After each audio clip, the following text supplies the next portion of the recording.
And that's a look at Nice to Meet You, the first single from Niall Horan's highly anticipated sophomore album. The singer-songwriter has sold over 80 million records and toured the globe multiple times as part of the iconic group One Direction. 2 years ago, he launched his debut solo album, Flicker, which entered the Billboard 200 at #1 and has hit over 4 billion streams worldwide. And Niall returns to the morning show. Welcome back. He's back, and this time it's personal. Well, funny you say that. Because we hear this song kind of partially true story. Yeah, most of them are, to be fair. I just kind of I try and say, I've been saying a lot recently, based on a true story, because you always try and make the story sound a little bit more elaborate because it's a song and it's going to be heard by a lot of people. Yeah, it's basically like a song based on a night out and kind of bumping into someone, and then over the course of the night seeing each other quite a few times. And quite cheeky. I think the nice to meet you thing makes it sound a bit cheekier. Now, does the subject of the song, do they know who they are? Do they know about the song? No, they don't. But you have gotten to know her. Yeah, yeah. And she still doesn't know. No, I haven't got around to it. I've been busy releasing it. I'm in Canada. I'd rather tell her to her face. Now, we also understand now, while you were busy recording this song, that you channeled Elvis.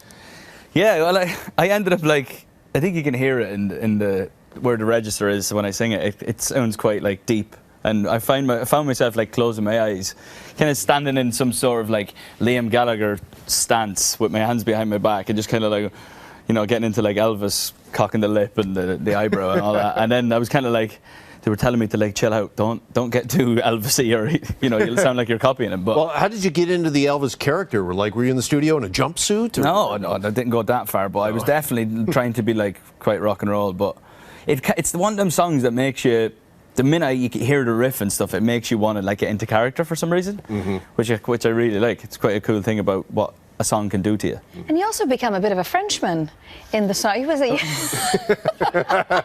the French Elvis. Really. Oh, hello there. Yeah, I didn't know you were a multilingual. Ah, Mr. International, they call me. Yeah. No, I just wanted to throw a little bit of colour into the song. I didn't this. Again, the song makes you sing like Elvis. It makes you want to even try French. Also, I listened to it, and I mean, I love the sea is the translation of it. Okay. It's not as sexy as J'adore la mer, really, is it? So I've tried to change it up a little bit, throw a little bit of French in there, just so because we can talk about it afterwards. Is that the extent of your French? Yeah. Okay. That is our official second language yes, here in Canada. I know. So Yeah. No, you don't want any questions in French We're right supposed now. to answer oui when we ask, is that the extent of your French? Oui, yeah. So, okay, listen now, you've got a new song, okay? Louis has a new song. Yeah. Liam's got a new song. Are you guys busy? Do you send demos to each other? Or? I'm not gonna lie, I understand why people then make up theories that we're just kind of following each other and we're all some sort of, we're all releasing at the same time. I had no idea. Really? No, yeah. Honestly, I think at one point we had Louis, then Liam, then me, then Harry. It was kind of a full, everyone coming out at the same time. No, I had no idea when. Release dates are kind of something that you don't even think about. It's just can I hear your song? You don't you don't ever say, tell you what, what date are you on? Because I want to go out the week after or something like that.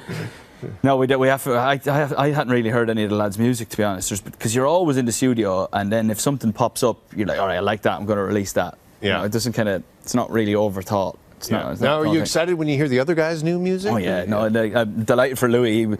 I know he'd been trying to capture his sound for a while, and he's definitely nailed it this time. It's the kind of stuff he listens to, the way he dresses, it just suits him and everything. Yeah. Well, someone I know you send your stuff to have a listen is your buddy, Shawn Mendes. Shawn Mendes, yes, indeed. So, are we going to see a collaboration on your next album with him? Not with him, no. Not as of yet. Today is a perfect example. I come to Toronto. When was the last time I was here to see you guys? About 2 years ago. I came last year for tour. And he's in China or something. It's a perfect example. This is why collabs don't work, because we can never get in the same place at the same time. You're always looking to do something, but when you see each other, you don't tend to go, let's go to the studio, and this is how we're going to spend the 5 hours that we've got together, you know, before you leave or whatever. Right. Yeah. So you kinda, but for collaboration to work for you, do you have to be in the studio together? Do you have to be face to face? I mean, sometimes the song kind of suits someone's voice, and you can go, I can send it to someone and say, do you like this? If you like it, do you want to sing on it? You can do it like that. But I mean, if it's going to be something that we both care about, I would prefer to be, and he would say the same, be in the same room at the same time and write the song from scratch. That would be the perfect scenario. It's not always as easy though. Now, now. Yeah. Oh, see, now it's come to know the Carolyn look. He knows when there's a big kind of personal question coming. We get the pause. Yeah. Here we go. I know you experienced a breakup Yes.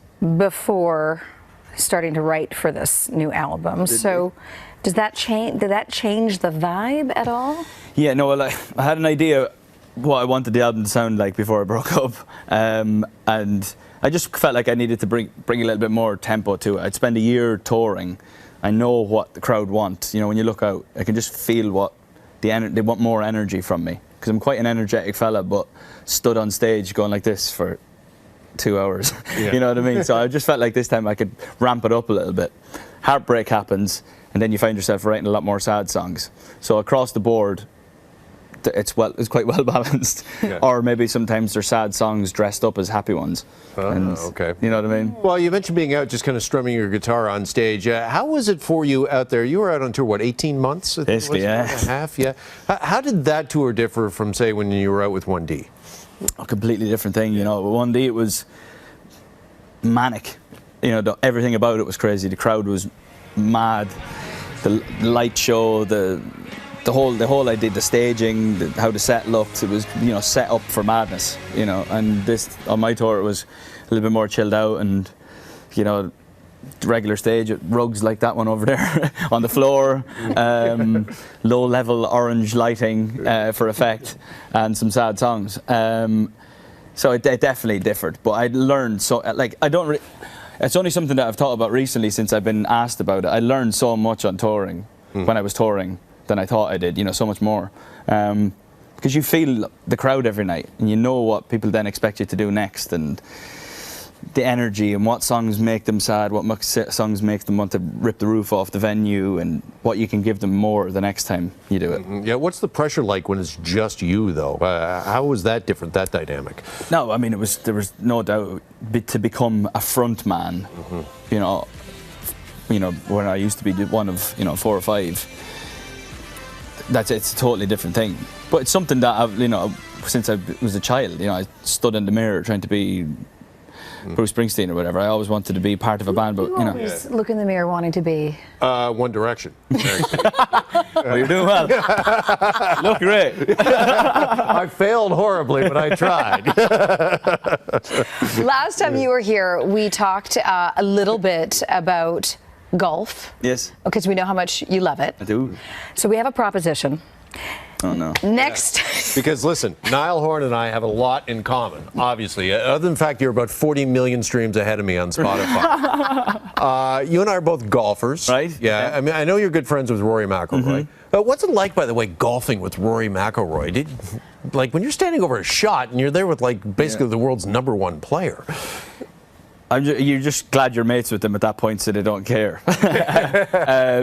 No, like, you have to realise that they play with a lot worse golfers than me. That's first of all. Sometimes, you know, they play in these pro-ams where there's like the CEO of some big companies hacking it everywhere and hitting every tree and every piece of water. And so I don't feel as bad if I miss a fairway or something.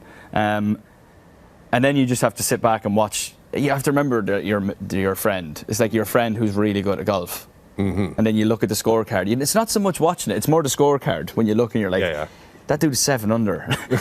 How did that even happen? I'm like 15 over." And you can't, because you're just chatting away, and he just steps up to hit his shot. You don't really think about it. First time I played, I was like, "Whoa, this is." I mean, Rory hitting a driver. It's just like one of the best things to watch. Well, next time you're back, we want to take you golfing. We want to do this We want to interview on the golf On the golf course? Yes. What's your handicap, by the way? Me, I'm playing off 8 at the moment. 8? Okay, we're close. I'm at 10. Right, All okay. right. So we thought maybe you and I head-to-head. Carolyn's our caddy. Right, okay. Perfect. There Yeah, you can do the... I can also drive. Yeah, driving, the drinking. You good at drinking? And, yeah, good at that. Yeah, right, there we go. So that's what we're all going to do. All right, Niall's new single, Nice to Meet You, is available now. It's always nice to see you, Nice Niall to Horan. see you too.